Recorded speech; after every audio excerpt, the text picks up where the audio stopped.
May mga bagong programang inilunsad ang Department of Social Welfare and Development bilang bahagi ng kanilang ika-74 na anibersaryo.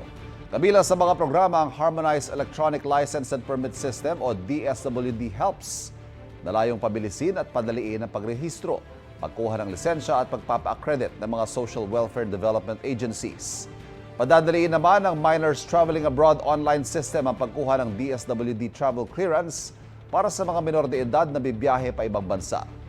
Inilunsad din ng pamilya sa bagong Pilipinas model na naglalaman ng iba't ibang uri ng programa at serbisyo para sa mga pamilyang Pilipino. Kapuso, huwag magpapahuli sa latest news and updates. Mag-iuna ka sa balita at mag-subscribe sa YouTube channel ng GMA Integrated News.